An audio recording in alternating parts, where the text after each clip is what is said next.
Shalom adik-adik, apa kabar semuanya? Kita berjumpa lagi hanya dengan acara atau program yang berbeda, yaitu Renungan Minggu.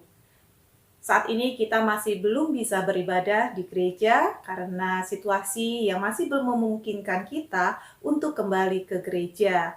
Oleh karenanya, adik-adik bisa mengakses Renungan Minggu kita di channel YouTube Sekolah Minggu GKPI Bandung. Nah, berbicara pandemi saat ini adik-adik, mungkin adik-adik pernah mendengar kapan pandemi ini berakhir, ya? Atau ada pernah juga mendengar kata pandemi ini adalah hukuman dari Tuhan. Pernah adik-adik mendengar seperti itu? Hukuman. Kita tidak tahu apakah ini hukuman Tuhan atau bukan. Tetapi berbicara tentang hukuman Tuhan, kita akan merenungkan firman Tuhan saat ini tentang hukuman. Ya, ada kaitannya dengan hukuman Tuhan. Namun sebelumnya kita akan berdoa, tetapi kita mau mengangkat pujian dulu terlebih dahulu dengan satu pujian berikut ini.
Mari kita berdoa. Tuhan Yesus, terima kasih Tuhan di pagi yang indah ini Tuhan sudah berikan waktu yang indah pada kami, kesempatan baru atas hari yang baru di mana kami boleh bersukacita Tuhan, kami boleh bersyukur atas pimpinan penyertaan Tuhan sepanjang hari yang kami boleh lalui, sepanjang minggu yang kami lalui. Kami bersyukur Tuhan, Engkau tetap setia menyertai kami. Dan saat ini Tuhan, Engkau yang memberikan kesempatan kepada kami untuk kami boleh merenungkan kembali sebagian daripada firman-Mu. Mari Tuhan, kiranya Tuhan yang memelihara, menuntun kami, menolong kami untuk mengerti akan firman Tuhan. Berbicaralah Tuhan, kami siap mendengarkan. Di dalam satu nama Yesus Kristus kami boleh berdoa dan mengucap syukur. Amin. Ya, adik-adik, firman Tuhan berbicara saat ini kita terambil dari Kejadian 6 ayat 5 sampai 7. Ya, adik-adik, mari kita akan buka Kejadian 6 ayat 5 sampai 7.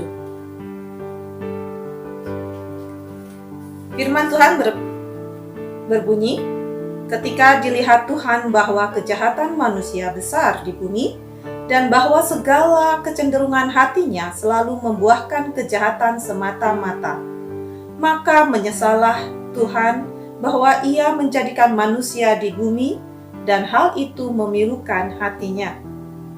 Berfirmanlah Tuhan, Aku akan menghapuskan manusia yang telah kuciptakan itu dari muka bumi, baik manusia maupun hewan, dan binatang-binatang melata, dan burung-burung di udara, sebab aku menyesal bahwa telah menjadikan mereka.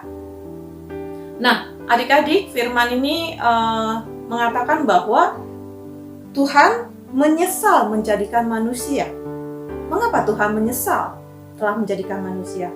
Ini adalah sejarah di mana murka Tuhan terhadap kejahatan yang manusia lakukan. Ya, kalau adik-adik masih ingat, ya sejarahnya, atau kita mau kembali lagi kepada zaman Nuh. Ya, saat itu adik-adik mungkin sudah mendengarkan ceritanya, ya, di mana Tuhan melihat manusia yang Tuhan jadikan adalah manusia yang berbuat banyak dosa, atau kejahatan yang di mata Tuhan itu sudah tidak ditolerir, atau artinya membuat sangat-sangat sedih hati Tuhan, sehingga Tuhan menyesal. Dalam arti di sini hatinya sangat sedih sekali, ya adik-adik.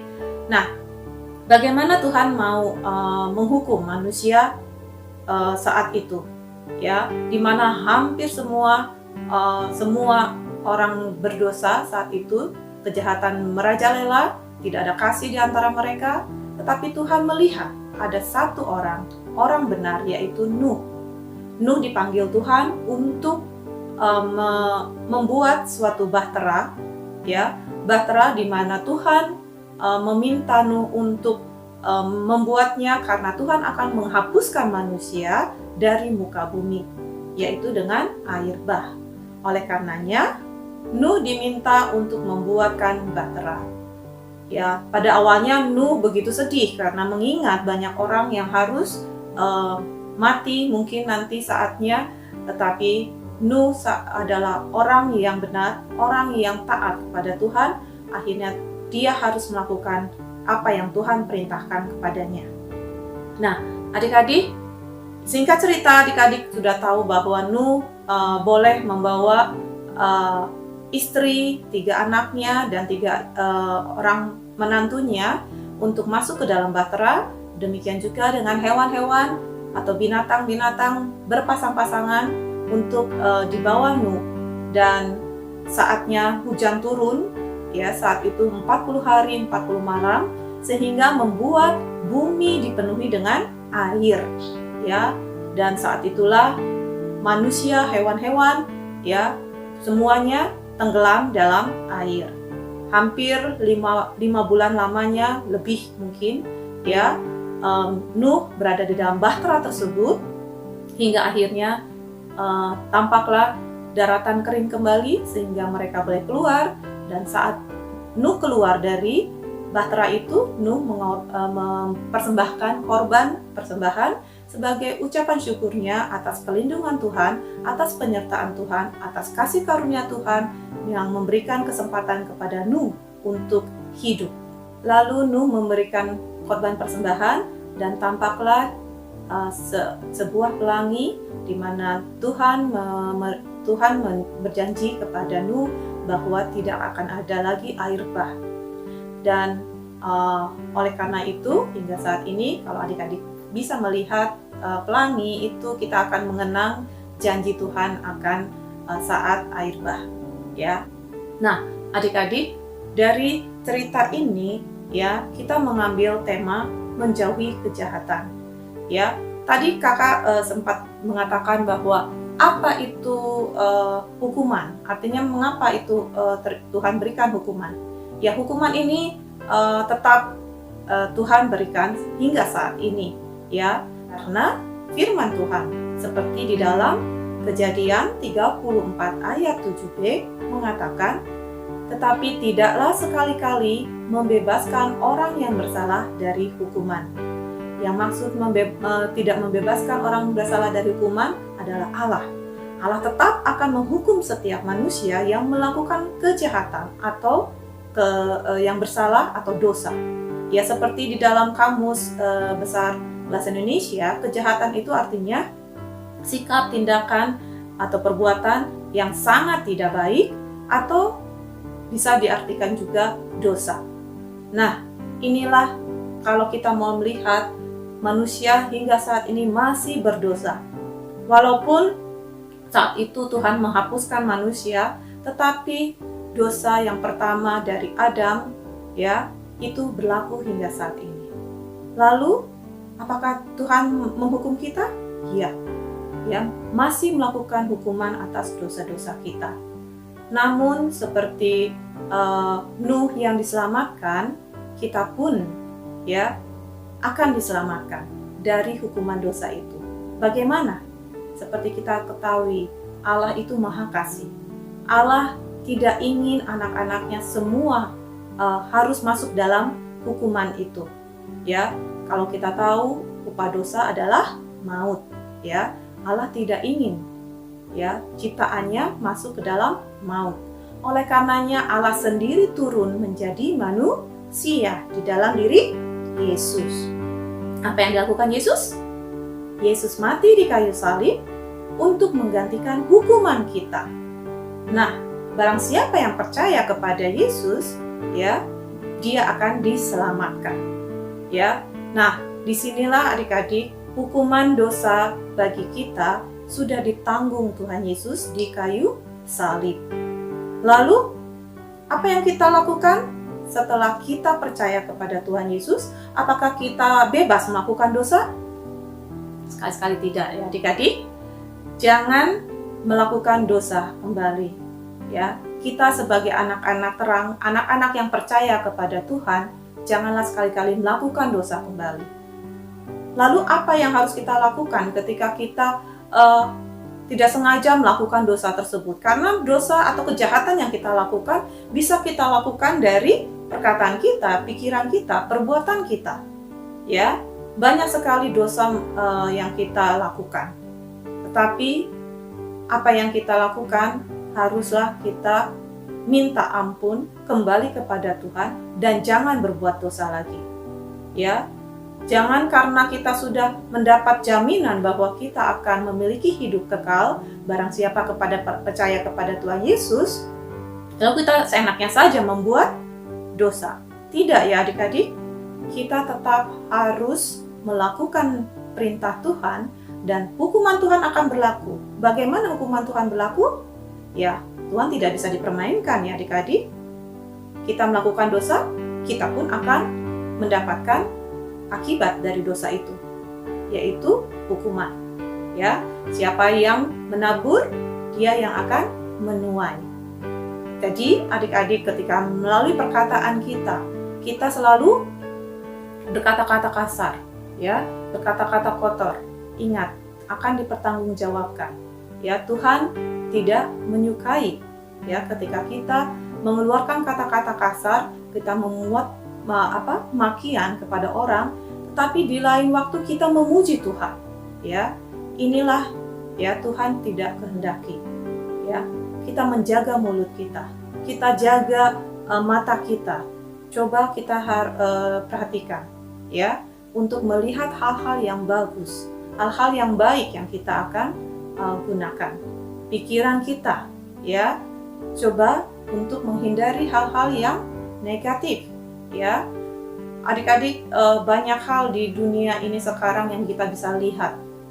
Itu yang apa yang kita lihat itu bisa masuk dalam pikiran kita, dan pikiran kita akan keluar, ya, mungkin di alam sadar, di bawah alam sadar kita mungkin akan muncul pikiran-pikiran tersebut. Jadi hati-hati menggunakan mata kita, hati-hati menggunakan mulut kita. Seperti minggu kemarin kita belajar ibadah yang sejati. Ibadah yang sejati adalah mempersembahkan tubuh kita. Bagaimana mempersembahkan tubuh kita yang kudus, yang hidup dan yang berkenan kepada Allah. Itulah ibadah kita yang sejati. Oleh karenanya, dengan menjauhi kejahatan saat ini, kita pun sudah melakukan ibadah kepada Tuhan. Jadi, adik-adik, mari, ya, kita sudah bersyukur bahwa kita sudah dibebaskan, sudah diselamatkan oleh Tuhan Yesus. Maka sepatutnya lah kita bersyukur kepada Tuhan dengan memberikan tubuh kita kepada Tuhan, melakukan apa yang menjadi kehendak Tuhan. Baiklah adik-adik, kita akan serahkan seluruh kehidupan kita kepada Tuhan untuk menjauhi kejahatan, karena apa yang kita lakukan, kita akan menuai apa yang kita tabur, ya, kejahatan-kejahatan atau dosa yang kita lakukan saat ini, ya, kita akan mendapat hukumannya. Namun kita harus mengingat tidak lagi melakukan apa yang dulu kita lakukan, tapi kita mau beralih menjauhkan segala kejahatan itu dalam kehidupan kita. Mungkin kita tidak bisa, tapi dengan kekuatan Tuhan Yesus kita bisa. Amin. Baiklah adik-adik, sebelum kita menutup renungan minggu kita saat ini, kita akan mengangkat pujian bersama-sama dengan teman kalian, Trivena, untuk merasakan atau kita angkat sebagai rasa syukur kita kepada Tuhan Yesus. Silakan.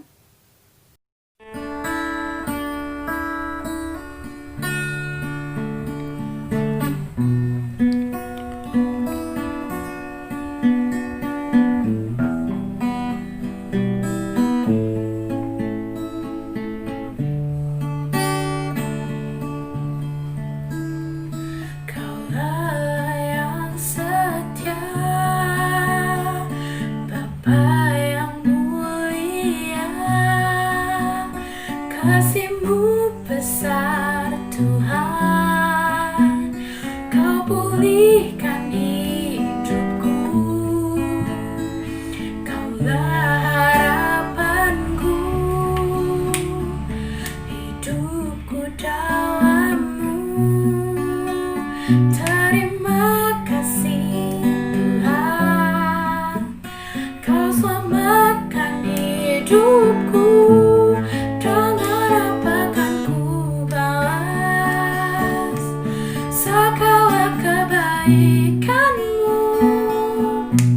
Segenap hatiku menyembah-Mu Yesus, ku bersyukur padamu selamanya. Kaulah harapanku, hidupku dalam-Mu. Terima kasih Tuhan, Kau selamatkan hidupku. Dengan apa kan ku balas segala kebaikan-Mu. Segenap hatiku menyembah-Mu Yesus, ku bersyukur padamu.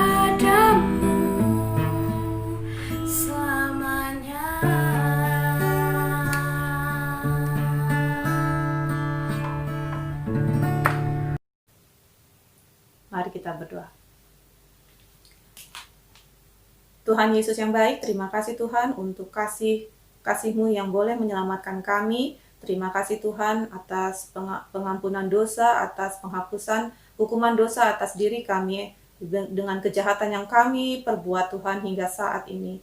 Tuhan Yesus, biarlah kami boleh senantiasa dengar-dengaran akan firman-Mu, melakukan setiap firman-Mu, agar kami boleh menyukakan Engkau Tuhan dalam kehidupan kami. Kami mau serahkan seluruh hidup kami sepanjang hari ini, sepanjang minggu ke depan Tuhan, dalam aktivitas kami, dalam studi kami mau serahkan ke dalam tangan Engkau saja Tuhan. Terima kasih Tuhan Yesus, di dalam nama-Mu kami boleh berdoa. Amin. Ya, adik-adik, sampai sini renungan minggu kita. Kita akan berjumpa lagi minggu depan. Jangan lupa adik-adik bisa share teman-temannya yang belum mengetahui renungan minggu ini sebagai pengganti atau sebagai ibadah minggu kita secara online. Oke, sampai jumpa lagi minggu depan. Tuhan memberkati.